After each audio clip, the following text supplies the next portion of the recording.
Beautiful music. Good morning, everybody. Wednesday show, Texas Homer, Ian Boyd. It's brought to you by Academy Sports and Outdoors. We talk about some actual schematics of the Florida Gators this week. Their offense has been super sketchy. What's going on there? And then their defense performed pretty well, especially for how their offense is leaving them out to dry. What can the Texas offense do to put some points on the board? Before we chat about that, though, go to InsideTexas.com. You can join for just $1 and get a full year of access to The Athletic. Also, see that little QR code popping up in the corner there? If you're watching on a laptop, desktop, TV, just scan that with your phone. I'll give you 1 second. All right, 1 second. And that'll take you straight to the sign-up link. Ooh, Ian's typing for real. We can hear that. That's good. That's good stuff. Promoting this live link. Good stuff, man. Robert, good morning.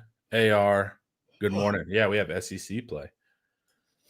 All right, Ian, let's talk the Florida offense first. Because can we just pause to note that this is the game all offseason that we were like, this is the one that worries us. It's like right before Oklahoma. Get it after a bye week, but you probably spent the bye week on Oklahoma. Should have spent the bye week on Oklahoma. On the road against a Florida team that looked like they were going to be good on offense and defense, and they could just like pummel you and drag you into the swamp. And they had motive for last year's trouncing. So they had DJs from Texas. There was all of these like fun storylines. And it's just not working for whatever reason. When you watched it, like if I took a screenshot of the Florida Gators lined up about to run a play, you'd be like, that's a good looking football team. And then just nightmare fuel in every way. I saw an interview. Actually, I did not see an interview. I saw a graphic quoting an interview of DJ Lagway being like, once this offense pops, it's game over. And it's like, Lagway, you are a big reason this offense is not popping. It's not just play. You got to give him some credit. He actually said, once this offense pops, we're going to be hard to stop. Yeah, there we go. Muhammad Ali alliteration there, little rhyme. But yeah, we're not too worried about it. Lagway, you're a big reason for the lack of offensive pop that's occurring. Let's see what's going on with that, man, because it's pretty strange. And Ian titles it effectively. The offense is in crisis over there. Can they fix it against Texas? Not the team you want to try to fix your offense against. Right. This is the toughest defense they've faced yet.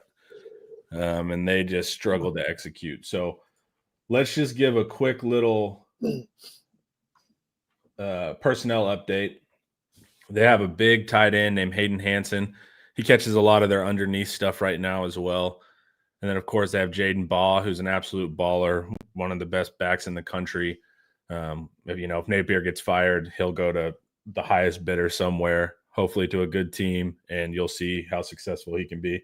And then their number 2 punch is Jacoby Jackson. He does well. And then Lagway, who last year was completing at like 50% plus deep, and that was the whole selling point for a DJ Lagway. This year, I think his ADOT is like 6, which is like second to last in the SEC. It's like more of a Quinn Ewers ADOT from last year.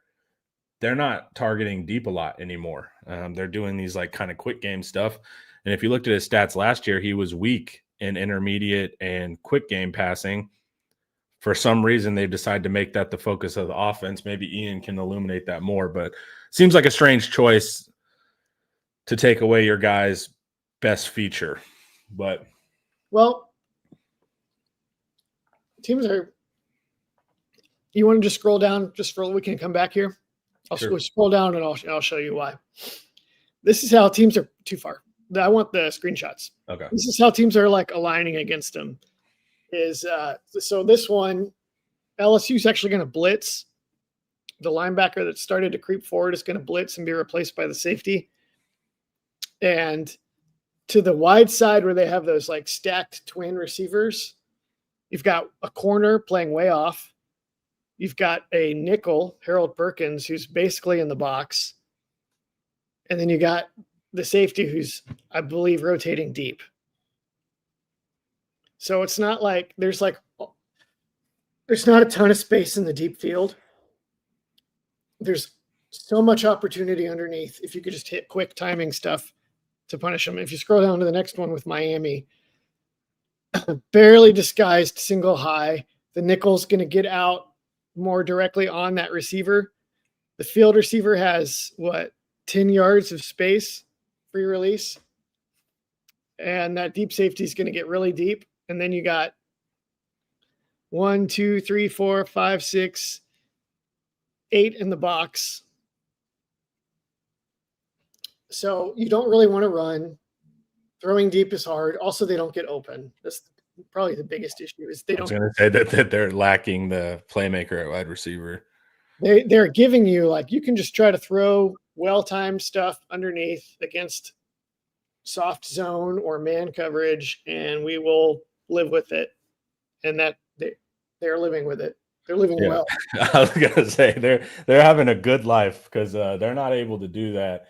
And Lagway, the offensive line pressure rate is through the roof. And then Lagway's mechanics have always been poor. He doesn't have any discipline in his drops, so he's always trying to add extra flavor to whatever he's doing, and it's throwing him off. But I was worried this could happen with Lagway, not at this scale, no way. But his numbers last year showed a quarterback that was a single read deep quarterback. They didn't have full understanding of an offense and couldn't actually pick you apart. And teams figured that out very quickly, as we see here, dropping people really deep. Basically, look, if you want to throw the comeback every time, go ahead. But Lagway's going to roll out for no reason and miss it and all of that. But they're giving you enough to nickel and dime the field, it looks like here, but they're not able to make that happen. All right, let's look at their offensive profile here, Ian. What do you notice? They suck. There we go. Yeah. They're not good. The run game, 3.9 yards per carry is shocking. I believe somebody noted Jaden Baugh is at 5.9 or something. The obvious question is, why don't they just give it to Baugh 30 times a game and just see what happens? But the reason they don't do that is the 5.8 yards per attempt, the high rate of turnovers, and the bad sack rate and the bad third down percentage. The sack rate I list below is 7%. Interception rate is 5%. If you don't convert third down, if you can't do anything in the passing game, you can't hold on to the ball to give your running back 30 carries. It's just not going to work. Yeah, if you're in 2nd and 12 all the time, you can give it to your back, but you're just even if he gets 5, you're in trouble. Yeah, they're not at Nebraska level. Run on first down, run on second down, pick up 3rd and 3, run on first down, run on second down, pick up 3rd and 2. Old Nebraska, not modern day Nebraska. Their system's not built for that. Their system is built to incorporate the passing game. And once you build your system to incorporate the passing game, it has to carry some of the load or you're done. Nothing works. And I'm not sure if I can name an offense that doesn't ask its passing attack to carry some of the load. Can you name a team of any prominence that doesn't ask the passing game to do something? No, a good offense, the whole point is that it's interconnected. Everything is leading to the next thing. The service academies are about it. Yeah. Everybody else got to throw. And even the service academies more recently have been a little more willing to throw, certainly to spread you out. It's a tough go. On top of that, they're really high in penalties. They shoot themselves in the foot. They've taken several touchdowns off the board with penalties. It doesn't really make sense. If you're just looking at the depth chart, you're like, this team should be solid. What do you think that it's got to be a coaching disconnect, right? Because the pieces are all there. What do you think of the scheme? I know a lot of people hate the scheme. I don't hate the scheme. I think they ask a lot, especially last year in the deep passing game. All of their stuff was at NFL depth. So it's their ends are 15, 17 yards. And that's not necessarily the case with college teams. So they did want a deeper style NFL attack, but it feels to me like it's often there or would be there if the receivers could get off of coverage, or it would be there if DJ didn't do something weird, or it would be there if they could pass block. What do you think about the actual scheme? I know it's controversial for Florida fans. I think it sucks. Do you think it sucks that it's unsound, or just sucks because it's not adapting to what the personnel's doing? The latter. Okay. I think that trying to be pro style in college is just iffy. Like, elements of pro style is great, but if you're like, hey, look, our spacing is great. This guy, if he hits this route here, we're going to put them in an impossible bind because they cannot cover the distance between the play action threat and these routes and this route. And so it will be open. Just so long as we're precise and our route break hits here and our guy gets the right release, et cetera, et cetera. Like, yeah, if you do that with NFL receiver, you're going to shoot people up. If you don't have the NFL receiver. What I get jealous watching the NFL about is play discernment. Knowing what's going on is so much cleaner because the offensive players are much more sound. They're much more practiced. They're older, and also they don't have to go to college on the side. Also, the defenders are much more clear. Like, they get into their gap. You know what they're doing. College teams mess up all the time, or there's a safety that's doing the wrong thing that screws it. Like, that's the tough part. So I get the NFL style, and the NFL, when everyone's pros and it's very clear. They all know their assignments for the most part. College, there's mess ups on every play, offense and defense, and it muddies the water. So it's like, yeah, in theory, this would be a perfect concept, but the safety on the other side has the wrong call, and now he's in the window. So that's some of the frustration too for me whenever I hear pro style in the college game. You're playing with college guys. Yeah. There's so many also, like, you can watch Sark, and Sark will cheat motion. He'll switch release. He'll run the pro style stuff at pro style depth, like you're describing a Napier, but he'll add more motion and window dressing just to help get guys a little bit of space to work in. And he'll do more RPOs, etc. And shoot, even Sark has had some struggles in the last few years, being as explosive as, his reputation coming in. So I just don't think it's that good. I'm with you, man. Look, we're in college. Let's play college offense. Yeah. Yeah. I've never been a big pro style and college guy. I feel like the main selling point is always something like, if you want NFL players, you want to win championships and get NFL players, you got to run NFL schemes. And everyone always says that. And then the team that wins, like, doesn't do that. So I don't buy in. And maybe it gives them a jump on the learning curve going into the NFL, but there's plenty that come from college offenses and then just learn the pro style when they get there. I don't think it's that crazy of a jump. I think there is some benefit, but I think a lot of it is just like, you can dabble. You don't have to be all in pro style. You can be pro-ish. Yeah. Pro light. There you go. Yeah. I agree. And you see a lot of that with Napier. There's a lot of heavy personnel. They also do a lot of like shifting pre-snap.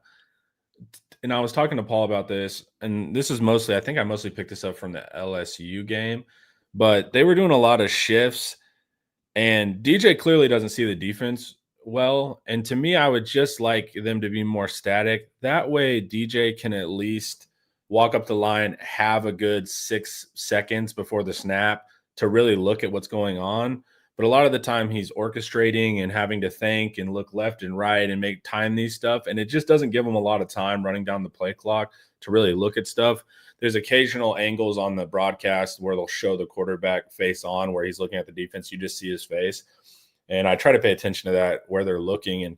And DJ's like looking left, right, middle, left, right. Like there's not a linear progression to what he's doing, which to me leans that he doesn't know what he's looking at or even where to look. And that eye discipline for a quarterback, that's a taught skill, by the way. That's on coaching. But I've just noticed he's not really deliberate in what he's looking at. And you see that post snap with the interception problem. Yeah. That's the other thing, what you're describing about the pro style routes and how precise everything is supposed to be at specific landmarks and specific depths. The sequencing doesn't work if your quarterback doesn't progress the right way, because he needs to be into like on a 3-step drop. 3rd step, I'm looking and I'm ready to throw the first read if it's open. It's not there. I'm hitching to the 2nd read. It should be breaking open just as I hitch. 3rd read, it should be breaking open as I hitch to that. And it went a lot of times those windows close if you don't find the right, if you don't look to it in position to throw at the right time, it's going to close and you're not going to hit it. And that's why I'm obsessed about mechanics, because your feet, it's all from the West Coast system, how they developed it, but your feet are tied directly to your passing success. And so when your feet are bad, like you said, DJ has a problem where he'll end throws where he's standing straight forward. Like he'll throw the ball and he's running, his chest is running parallel to the sideline. That shouldn't be the case. But the problem is his feet are bad, so you can't time things properly because he's not synced up. So it's a big fact. That's why I harp on mechanics. Sound like an old guy, but it's because it makes you more successful in the passing game. I think you're even more right the first time that he doesn't know what he's looking at, because sometimes he flicks off platform, just like you'll see him just kind of like Quinn Ewers, really. Mm-hmm. Only he's, I think, maybe better at it than Quinn Ewers, at least on deep throws. Like he hits deep throws with placement on the little flicks, like, oh, that's there, and off platform flick, the ball's there. I think he's actually more accurate than Quinn Ewers is on those. But to your point, he doesn't know what he's looking at.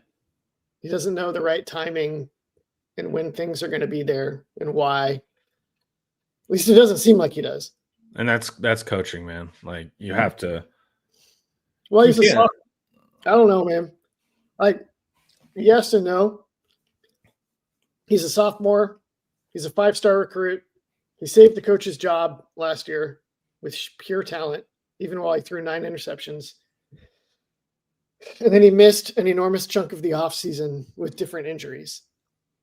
So. Yeah, but you can have a broken leg in the film room. Like eye discipline, yes, of course, there's a practice element, but your eye progression, you can learn that no matter what. You can learn that from a wheelchair. And that's what I mean by like the coaching side of it. And he is a sophomore, but you're asking him to be at this level. What's the inverse? You let him go out here and die on the field where they can't get first downs. It's an embarrassing thing. You got to do whatever you can to get him more ready, because you're likely going to lose your job, and then he's likely going to leave anyways. I think it's a broader thing. I think the quarterback position is being taught not effectively the past few years, it looks like, in CFB, and it has to be a teaching issue, even though guys are young. I wonder how coachable these guys have been now that they all get multi-million-dollar contracts. Yeah. Some of them are, I'm sure, are great. Some of them I'm sure are not. And without inside info, it's really hard to know which are which. Yeah. I mean, I'm sure their coach, like Lagway's a good kid. Everything we've heard about him is that he's a good kid. So I would assume he would be good. I don't know. Because when I watch him on the field, he doesn't look like a guy that is training the right way. I agree. Oh, I agree with you there. So, I mean, he can kind of pick his poison. Like, are you training wrong and you don't know what you're doing? Or are you not trying hard enough? Because the results are pretty bad. Yeah, I mean, we did an interview with this QB coach. It wasn't about him. It was about Trey Owens because it's the same coach. Like, all of that stuff was sound. What you do worry about is the strange QB guru who gets into the orbit, that's like not a sound teacher. And that wasn't the case with Lagway. But also, these guys can have like 9 quarterback coaches now, and they can all be teaching different things. And then you can get a very confused style of quarterbacking. I always worry about that. I don't trust those trainers either. I feel like half of them are grifters. Well, half of them are, and then half of them are super legit. But you have to just figure out which is which, because you can get some strange quarterback gurus that don't know anything. All right, so that's the word on Lagway. It's not going well. And real quick on the grifters, you get like one or two prize pupils, like a DJ Lagway, or somebody with like a ton of talent. Maybe let's not say DJ Lagway because I don't know if his trainer may be awesome. Yeah, you get like one or two prize pupils. You defend them to the death in the media, even if you're teaching them garbage. And then you use the fact I trained this star kid. Yes. Then you go to North Austin, North Dallas, wherever, and then you pry money from rich parents to turn their kid into the next star person who is just like insanely God-given talent. Your kid is never going to be anything like them. And that's how the grift works. Yeah, it's very easy, right? Like, and some of them are smart in their selections. If I only choose 5 stars to train, I'm going to look pretty damn good. And so some of that is just who they choose. You know, you don't see a lot of like 2 stars with 5-star production. So there's also, you know, you can kind of cheat that system. If I'm a defensive line trainer and I just picked all the 5-star defensive linemen, I'm going to have a pretty good hit rate. So you can game it that way too. But you have to evaluate them on a person by person basis, because there's some awesome trainers out there, and there's awesome trainers that'll tell you there's a bunch of sketchy trainers out there. So you just have to kind of be aware. All right. Let's see. Do you think NIL deals will start to look more performance based like the NFL, assuming it can be done within the rules? Agents, unless your upside is so performance based. If I'm an agent, I'm not tying anything to performance. I want all my money up front and I want it guaranteed. Why would I risk an off season? That there already are stipulations. Because remember, Quinn had a deal in his NIL with, I think, Ohio State, right? I have no idea. Probably at Texas. It wasn't even from Texas. It was like an outside deal, but it was like one of the contingencies is he had to be the starter. Yeah. No, I get that. But I'm talking about like if you're tying it to literal like touchdown production, yardage, that kind of concept. Yeah, but that already is that you're already halfway there. I think the trick of this is that it'll start to get, I mean, schools already do stuff like this, and you'll hear kids get mad because they'll be like, look, this NIL contract we're offering you is worth $2 million. And then you sign it, and then you don't get $2 million because it was like, well, the stipulation was that you played in 80% of the games as a starter. And the stipulation was that you had at least whatever production. Teams are already writing that in. And the stronger your program is and the more you can get kids to, like, when people talk about the Alabama discount or the Nick Saban discount, it was absolutely stuff like this. Like, Nick Saban had a ton of kids making real money at the end, but there were tons of stipulations. Like, you didn't just go to Alabama, even as a 5-star recruit, you didn't go to Alabama and just get immediately showered with guaranteed money. And Saban's frustration with that decreasing was part of what was like, I'm just done with this. But as an agent, you want guaranteed money. You want guaranteed. And so it's like, and because here's the problem they had in the NFL. Say you make $600,000 more dollars if you hit this statistical threshold. It's the end of the season. Teams would magically limit your targets during that period because they can save $600,000 and still win the game. So there's problems where you incentivize teams to alter your production to avoid paying you as well. And that was a problem in the NFL. So that's why the guaranteed money aspect, like remember the famous Ricky Williams deal? It sounds like more of an NFL thing though. But it doesn't matter. It's business. It'll come into college too. Money's money. That's fine. So if you do that, you're going to start incentivizing teams to start playing around with your production if you get close. Yeah, but look, let's just say what's true, and people don't like it, but it's true. This sport is way better when players have less leverage than the franchises or the programs. the sport is not that great if the players have too much leverage to dictate. Because the whole nature of the sport is that this is like a simulated war game. Check out americaswargame.substack.com. And the idea is you get the young men of the community to sacrifice as foot soldiers in the trenches on behalf of the community. And they already get treated way better than actual soldiers, right? But the more like beyond, in a lot of ways, beyond just the fact that they don't get shot. Like American soldiers don't get showered with money and endorsements either, right? The more that you get away from the idea of like, here are some kids, some young men devoting their energy and sacrificing their bodies for the glory of the community, the further you get away from that, the worse the sport gets. And so I don't even honestly even care that much about what's fair. It's fair enough. That's how the game has to work. Well, I think the fairness is in the transfer maneuverability. So, like, to me, pay them whatever, because ultimately they're performers on a stage. They're no different than a singer or anything like that. They have a draw. Now, the infrastructure of Texas and all of that, you can't discount that, right? Like, Texas built a stadium. Texas built a logo. That helps you. You take that same player from Texas and you put them in Podunk, Mississippi Community College, it doesn't have the same effect. So we can't act like it's all players, but players do have a significant factor. My issue is the ability, and pay them whatever their agent wants if it makes sense for your market. The issue is whenever they can change on a dime every single year, and at the end of every season, all your star players' agents are coming back and hitting you back up or under thinly veiled threat of transfer.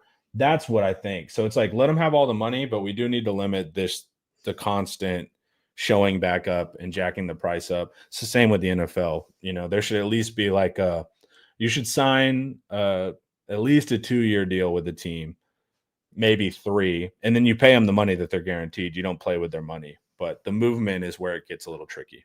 We need to create as much leverage for the programs as possible for the good of the sport. And if players feel like it's unfair, then don't play football. See where how far that gets you. Yeah, I'm not that intense with it, but it went from one side has all the leverage to now the players generally have all the leverage. It's somewhere in the middle here. There's some balance that needs to be struck. I don't want anyone with absolute power. That ends in some issues. Before we keep going, though, guys, let's hear a word from Academy Sports and Outdoors.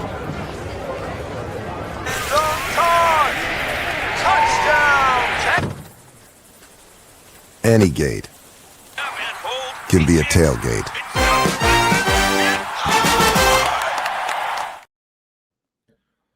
All right. Let's look at some winning matchups here. What do you like?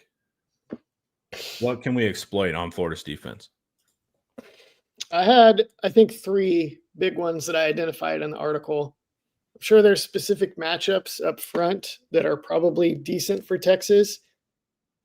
But I just didn't go player by player to see who's. But even if there are, it's probably not the big advantages anyway. I think the big advantages are, 1, Malik Muhammad is probably going to erase whoever he lines up across. And even if Dallas Wilson, the 5-star Florida freshman or high 4-star or whatever he was, he's finally getting healthy and practicing. So they're kind of banking on him to save their season now. And if he's coming back from injury after he got 1 week of fall camp in before he went down with injury. You stick that first game back against Malik Muhammad, I don't think he's saving anything. That's a really tough draw. It would be hilarious if Dallas Wilson was the master key and then the offense just becomes magically elite whenever he plays. Well, if he were really good, if he came out and he were Ryan Williams or something, then that could absolutely happen. If you can win one-on-one downfield with Lagway's skill set, then everything is going to get real easy if they actually can do that, but probably not, right? I think Muhammad erases him, or if he doesn't play, he erases whoever their next best receiver. There's a little bit of a trick here because you don't actually know who Florida's best receiver even is. Right. The offense is that bad right now. So, but you just wait and see if one of them does any damage, and then just stick Muhammad on them, and then game over. Okay. Next one. You ready? Yep. I phrased this one as Michael Taft versus DJ Lagway's eyes. I think there's like two dimensions to this. There's pre-snap, where Taft is always dancing around and disguising the coverage. I think Lagway is liable to be as easily victimized by that as most any quarterback Texas has faced or will face this year, because he's just so young and inexperienced, and he just doesn't seem like he sees things that well yet. And then there's after the snap, when Lagway has a tendency to stare stuff down, and Taft can just, as the free safety, who's usually in a deeper zone, he can just break on that stuff. Yeah, you can trust where he's looking. Yes. And you can see it on the film study we dropped yesterday. We have an example exactly of that. So make sure to go watch that video if y'all haven't seen it. We show you LSU versus Florida and what happens there. Okay. And finally, this one's going to be interesting. I don't know if they're going to do exactly what I prescribe here, but I put Trey Moore versus Florida second tight end. Florida loves to play double tight end, run the ball, try to smash you in the face. And that's just not a great idea against Texas. The package that I recommend here is a 5-2, right? 3-4. It's a 3-4, yeah. But you sub out the nickel, and you sub out the nickel for Cole Brevard. So you leave all the other defensive linemen on the field and just put Cole Brevard in the middle. So you have two tackles, leave both edges on the field, and then replace one of the inside linebackers with Trey Moore. So you have Anthony Hill and Trey Moore. And now you can play a traditional 3-4 with Moore and Hill as the linebackers, and your run blitzes are going to be hell on earth. And it's just, they're just going to be running free because they're playing behind like January, Brevard, and Canoe or something just god awful like that, where it's impossible to get any offensive lineman to the next level to block them, right? And you got Jelani McDonald behind them and Michael Taft in support. Or the next one. There we go. You walk Anthony Hill down to the edge in like a 6-1. Maybe play McDonald down in the box to match the tight end and be sort of a second linebacker next to Hill. And you just collapse everything from the outside in. And everything. You walk Hill down or you walk Moore down? I want Moore down. Okay, you said Hill. That's why I was confused. Oh, sorry. Yeah. Wait, what did I want Moore down. Okay. I don't have no idea what I just said. But I think you said walk Hill down. That's why I was confused unless I heard it wrong. But anyways, Moore is on the line. I want Trey Moore on the edge. Shade Ethan Burke inside. And then let Anthony Hill sit back behind the chaos and just eradicate anything that emerges, if it does, which it probably won't. And McDonald, same deal. Keep an eye on tight end leaks and release, and then otherwise just play cleanup. I don't know what Florida does against this. I don't feel like they have any real recourse against this. Yeah, without receivers that can win the max protects play action stuff one-on-one, then yeah, what do you do? Even if they did, I still feel like McDonald and Taft are going to make that harder. I mean, if they can win one-on-one outside the hash marks, great, but they can't. So, yeah, this would be a nasty look, man. Have we done anything like this? They have various 3-4 stuff. I don't think they might have done some of this. I think they might have done some of this to Kansas State back in 2023 when they just like were stuffing everything Kansas State wanted to do, And then Kansas State was like, okay, we're just going to have to spread them out and throw our way back into this game. And then they did, and it worked, and they almost lost. I could see Florida getting to a similar point where they're like, we're just going to have to spread Texas out, and Lagway is going to have to run the ball 20 times. And that's the only way we can win this game. Yeah, but he takes so many hits, like unnecessarily. Like even when he slides, he still gets popped all the time. He makes me cringe because as an injured player like that, he still takes a lot of like jarring shots.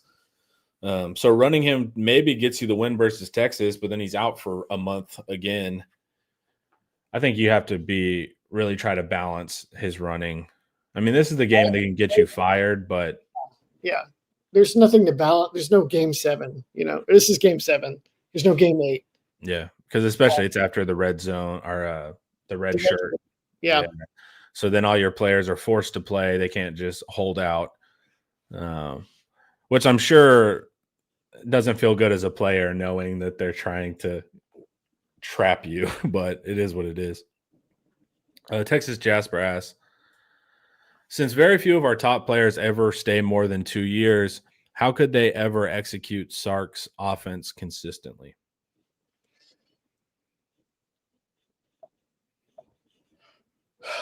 I don't know if that's a huge problem.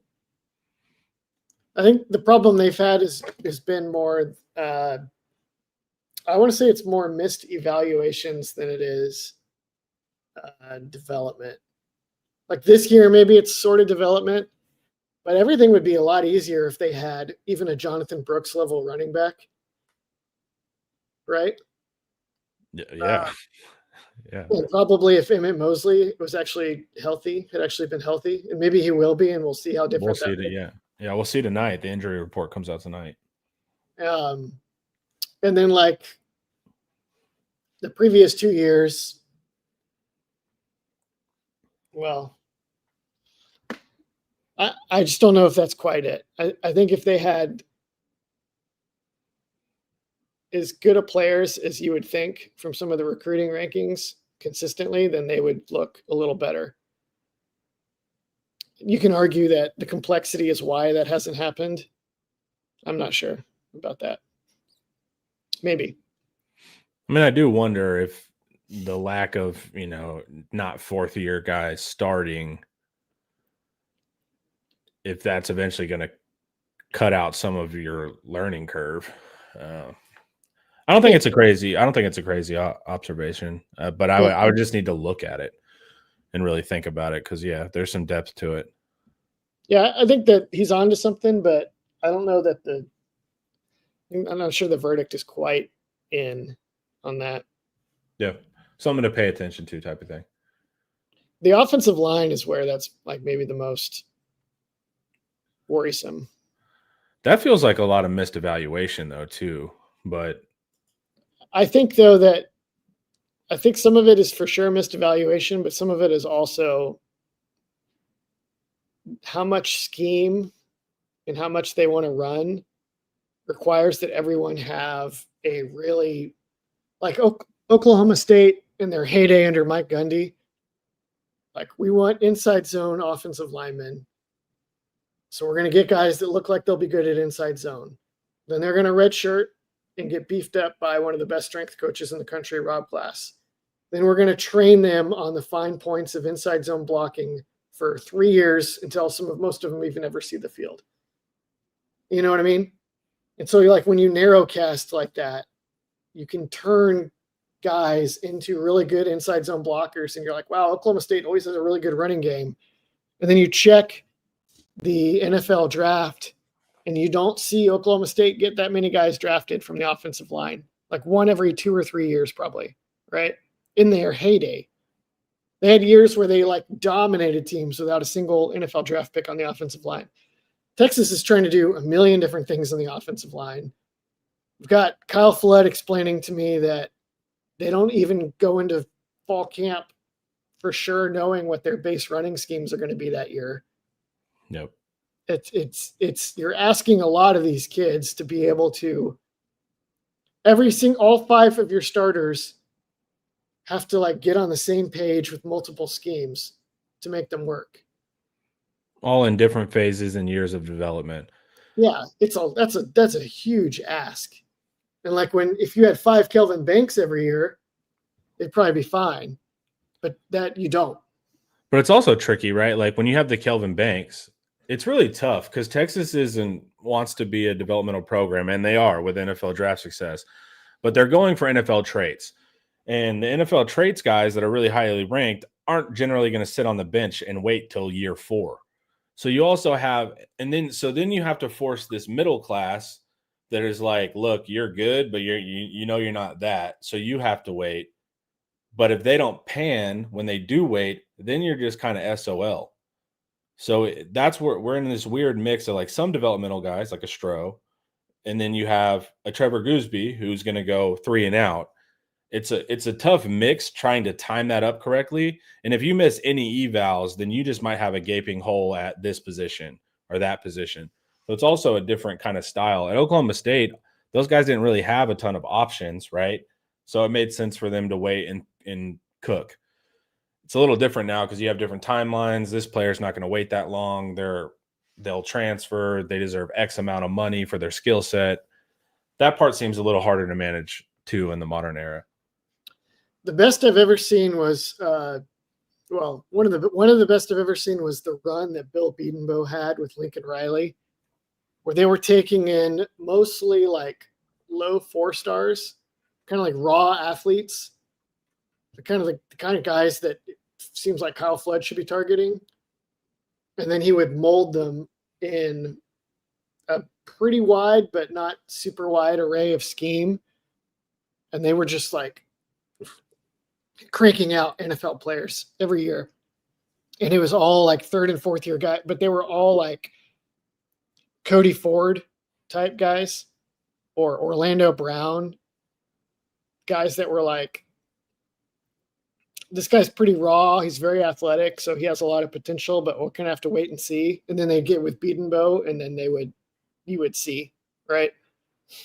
But then it seems like he lost it too. Like he missed a gazillion evals. All of his picks are now playing for Rhett Lashley at SMU. And they've got transfers, just taking in transfers every year, trying to fill in their line.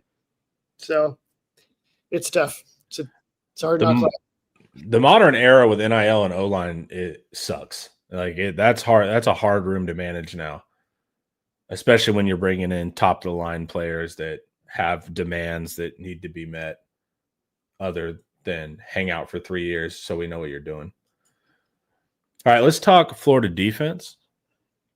But before we do that, let's hear a word from David McClellan. Big financial decisions don't have to feel overwhelming. There's someone who can guide you every step of the way. David McClellan is a fiduciary financial advisor with Forum Financial, and he's working closely with his clients as a true financial life coach, guiding every aspect of your financial journey with expertise and care. If his name sounds familiar, that's because David was a swimmer at Texas and a member of several national championship teams. Today, he channels that same championship mindset into helping people win with their finances. David specializes in financial planning, and he's contributed numerous articles to Kiplinger on the topic of retirement tax bombs. And right now, David is offering viewers a free intro consultation to assess your financial situation. Do not miss this chance to get personalized guidance from a trusted expert. To schedule your free consult, email David at dmcclellan@forumfinancial.com, or you can call him directly at 312-933-8823. The contact info is in the description. All right, man. Let's talk the Bimba don't break style of the Florida defense. It's not an elite or great defense statistically, but it's a good defense, and you have to factor in that their offense has put them in impossible situations a lot. So their numbers, as Paul pointed out yesterday, are likely better if they had some type of functioning offense to pair with it. They're giving their offense good field position as well. I think they're like 14th in the country in net field position. So they're setting their offense up pretty well, but it ain't happening. They're kind of they're like similar to the 2022 Longhorns in like quality and in approach. The scheme is very similar. Yep. Anything from your opening that you want to hit? No, I did go over. Maybe we go over this just for the people. Florida's played 4 games. Texas is the 5th game. Once they've played 5 games and they've got 5 games against everybody's redshirt tracker, then you can fire your coach and be a little bit less nervous about a bunch of your players saying, just shutting it down before they even find out who the next coach is, so they can redshirt that year and save it to play somewhere else. So this is like, this is the first game where he's where Napier could realistically be fired after the game. And as we all saw with like Pittman, like that's teams understand that. They figured that out. So like the midseason firing is going to be much more common now because of the transfer portal rules and the redshirt rules. So I don't know if that makes people less nervous or more nervous. Yeah, are they a wounded animal right now? They're definitely a wounded animal, but are they like just trying to crawl under the porch and die, or are they going to like try to infect you? Like Sugarcane Daddy, I'd suddenly develop a hamstring issue for this game. Yeah, I don't know, Coach. Something's not right. Sugarcane Daddy is more of the flight than the fight. Yeah, well, what's better for the player is save your red shirt. So that's going to be the tricky part. Because also with this schedule, there's no bright spot. Like every team they play is ranked. Like it's not going to get better from here on. It's not like let's get through this rough spot and then we'll be able to regroup. Like they still have. I mean, the hits are going to keep coming. It's brutal. All right, so Florida defense. What's their little quick breakdown here? They're pretty good. Third down defense and forcing turnovers are not amazing. Otherwise, they would really have this bend, don't break thing down to they would really be good at it. Like if you take away big plays, you're going to be pretty good at defense, which Florida is and Florida does. The problem is they break at the end of bend but don't break on the third down stuff. Sort of. They break enough for teams to pick up. Teams are not scoring really, but they are able to stay on the field, which obviously makes a big difference. And then, into drive with turnovers and you're in great shape. With my flag football team, we need to get that third down percentage. We got the turnovers right. We didn't turn the ball over. We even got a pick 6, but we still lost. And it was mostly because our fourth down for us percentage was garbage. They don't do a lot to freak offenses out besides making you be annoyingly slow and check down. Like there's not a ton of sacks, not a ton of picks, not a ton of havoc. So the defense is more annoying. Like you just have to execute, but they're not doing a lot of things to totally throw you off your game. You just have to be sound. The problem is the Texas offense is not good at executing down to down. So that's where you could have some frustrations. And then what's the key here with their structure? You say keep everything in front. What does that actually look like to the fan? Well, it's a little more complicated. I'm calling it bend, don't break because they play mostly quarters, 2 high coverage. But the caveat is that they play a lot of meg quarters, which means if you're the cornerback, you have like the simplest rule in the whole game. It's man everywhere he goes. So whatever the receiver across, you just press up on the guy outside, and whatever he does, you shadow him. And you might have help from the safety, you might have help from the linebacker, you might not. It doesn't matter. You're just playing him tight no matter what. The safeties are the sort of bend, don't break part because they line up reasonably deep. And then they have, if the inside receivers go deep, the safeties have them. Otherwise, they're just looking for work. So if that's running the alley to limit your run game, if it's crossing the field to poach a deep route, if it's like sitting on a crosser, whatever, they're looking for work and they're just helping their defense outnumber whatever it is you actually want to do. So it's a really good system. It's basically akin to Gary Patterson's system that served Texas really well in 22 and 23. It's a little bit aggressive, but it's kind of a good blend of challenge them, but keep them in front of you. So what would that mean for Sark's offense? We don't expect to see a lot of success over the middle on those crossers. We're going to have to win deep and outside. If you can win deep and outside, you will cook. I was going to say that'll break this whole scheme. Everything will break. If their guys cannot turn and run on outside go balls to Parker Livingston and or Ryan Wingo, they're cooked. We'll get into this more like in the deep dive in my Thursday column. Anything you can do to get the safeties on coverage, like you run like post wheel, see if you can get the safety on the wheel route, slot fade maybe, so that you can try to attack outside the hash marks where the other safety can't help. That could also potentially break it. Like last year, Texas ran post wheel and a few different sideline sucker plays, like fake screen go. They did that to Florida last year a bunch of times. And they hit on definitely some of it hit Florida really hard. Some of it was misexecuted, as you might recall, and nearly picked. So why post wheel specifically is you're going to have your number one receiver, which is your furthest outside receiver. And then let's make it simple, your number two receiver. The number one receiver farthest on the outside is going to have a corner manned up on him. He's going to run deep and he's going to cut inside for the post. That can take that corner away from the sideline because he's going to follow the receiver going inside. The number two receiver is the safety's responsibility. And a safety is not as good in coverage as a corner.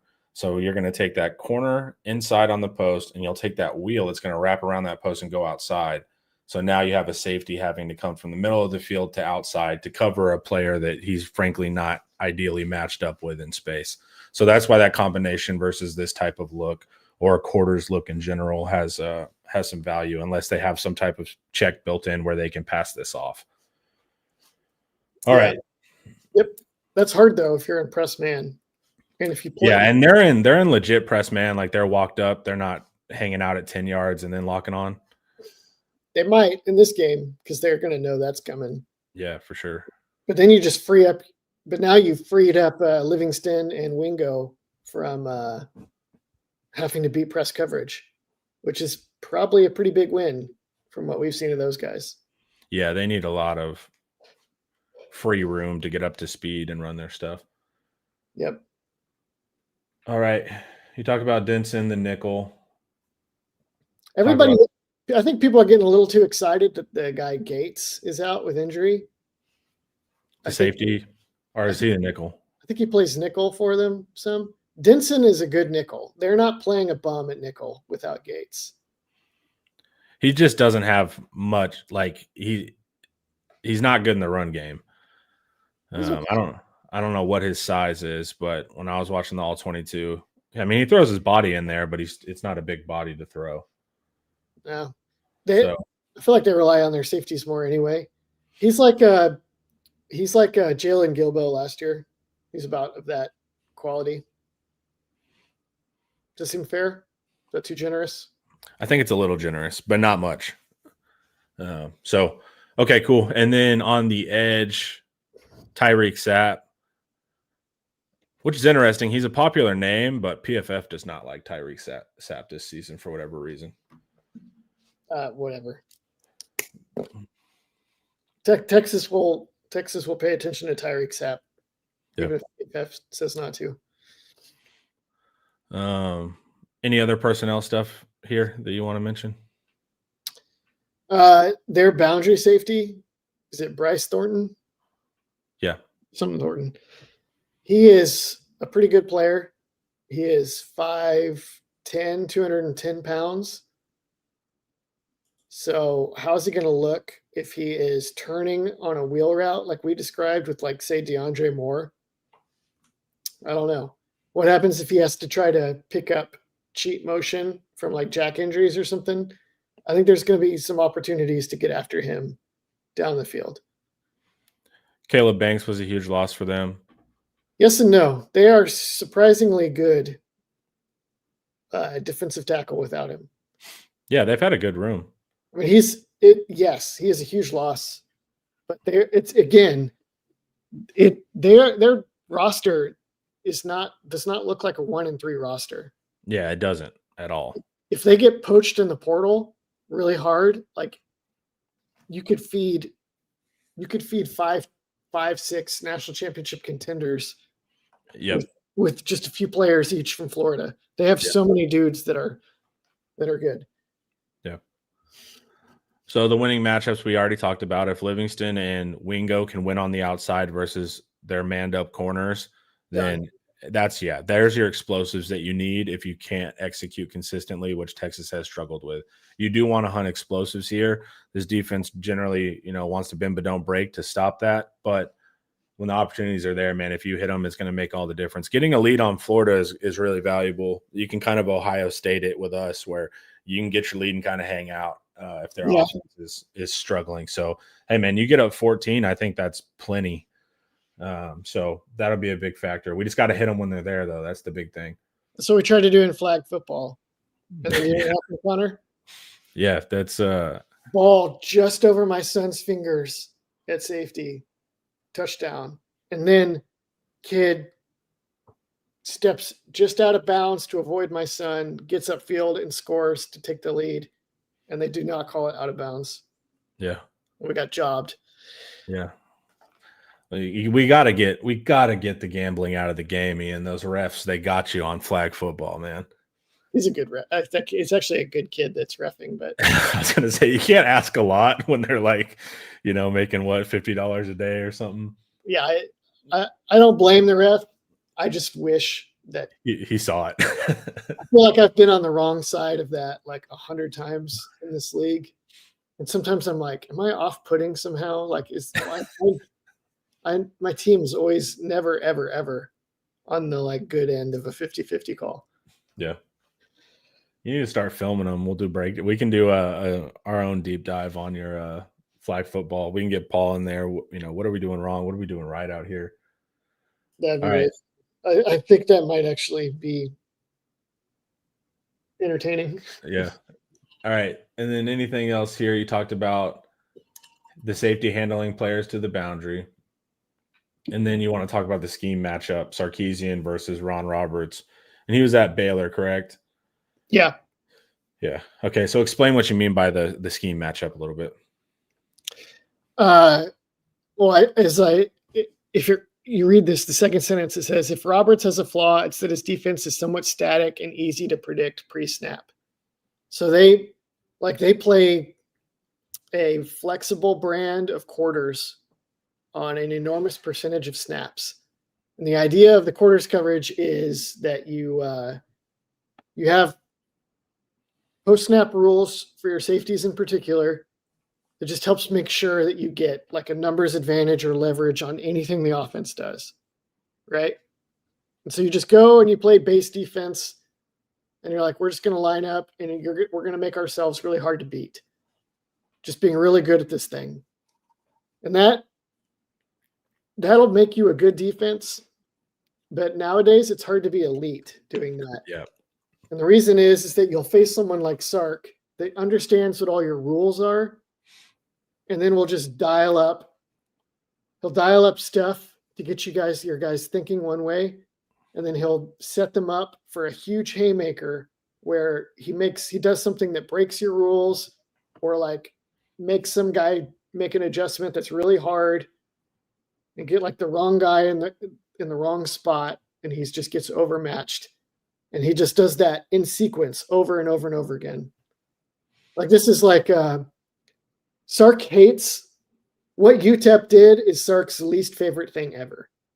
Where they're in 3 deep flyover, they're just sitting on all their deep routes, and then they're just throwing junk stunts and blitzes and games up front. And so you're like, it's hard to get a read on what they're doing. It's hard to punish them consistently. and all your favorite over-the-top stuff is covered. Florida he would probably rather play Florida than play UTEP again. Yeah. Even though their players are a lot better, just because he's going to know exactly what to do and exactly how to set them up. Modern defenses have rules. So, like, if you're a safety, it'll be something like if the number 2 goes vertical, meaning that he goes past linebacker depth, I am now manned up on him. If I am the corner, I am on number 1 unless number 1 goes shallow. And then I need to do that. There's literal rules like this. If this, then that rules for defense. A good coordinator will learn all of those defensive rules and make them so right that they're wrong. So those players will technically do everything correct that they were supposed to do in their system, but you design something to beat it. So you'll often hear like, this corner didn't make a play and we're mad at the corner. The corner actually did it completely right. The offense just knew what he was going to do and designed the play to beat it. And that's really clear with these type of defenses. It's much harder to play, like Ian said, junk defenses, ones that they're not unsound, but they're a little bit incoherent and a little schizophrenic in what they're throwing at you. That lack of predictability is much harder to play against than somebody who is super sound, so sound that you can learn their system as well. Does it hurt our offensive line that our defensive line just lines up and plays ball? So I'm assuming they don't see any games up front in practice. Yeah. You're going to get those trade-offs no matter what you do. Like maybe Oklahoma's offensive line is disadvantaged that they're used to facing Grayson Halton and light, quick defensive tackles that are always trying to cross their face and slant and slide. And then whenever they get up against Texas, it's going to be like, you know what the real preparation for this is just a lot of time in the weight room and on the bench press and on the squat machine or whatever the optimal lifts are. I don't know. Because now I got to push Culpervard. Now I got to push Hero Canoe, right? That anything you do is going to be like that. So you would see the same thing in early spread offenses. Their defensive backs on the other side of the ball would normally suck, like because they just didn't have. They were just getting cooked, against the spread. You'd see it kind of in the Riley world too. But there's trade-offs. Now you hope your scout. The problem is your scout team is the one that's providing these looks. So they're looking ahead and they're saying this team runs a lot of stunts. Well, the scout team is going to now run a lot of stunts if you're running a proper scout team, but you're playing against scout players. So a scout player running a stunt is much different than a starter running a stunt as well. So it can be a little tricky in those regards. Will Muschamp used to complain that Texas's defense, when he was there, would get like kind of puffed up on themselves, stuffing the Colt McCoy, Greg Davis era Longhorn run game, which was not that great or physical, and then get puffed up, shutting down like the Big 12 teams that were basically similar. And then they'd play, I don't know who it was that he was worried about. I think Ohio State in particular kind of surprised him a little bit initially, or maybe he was just thinking like, whenever we play these SEC teams, definitely Alabama, they're going to hit us in the mouth and it's going to be different. He didn't like that. But then his adjustment when he went to Florida was, we're going to be the most physical offensive team in the country, and his offense sucked. It was nowhere near as good as like the Colt McCoy offense, right? I want the first coach ever to say we are not going to be physical. Like, I hate clinics. They all open up with 6 buzzwords about what their offense or defense is. It's always like, we're going to be tough, physical, we're going to play fast. It's just like, these are nonsense. Don't even put that in your clinic. It means absolutely nothing. Just get to your schemes. All right. I think we're good here. I feel like that's so much a demographic thing too. Yeah.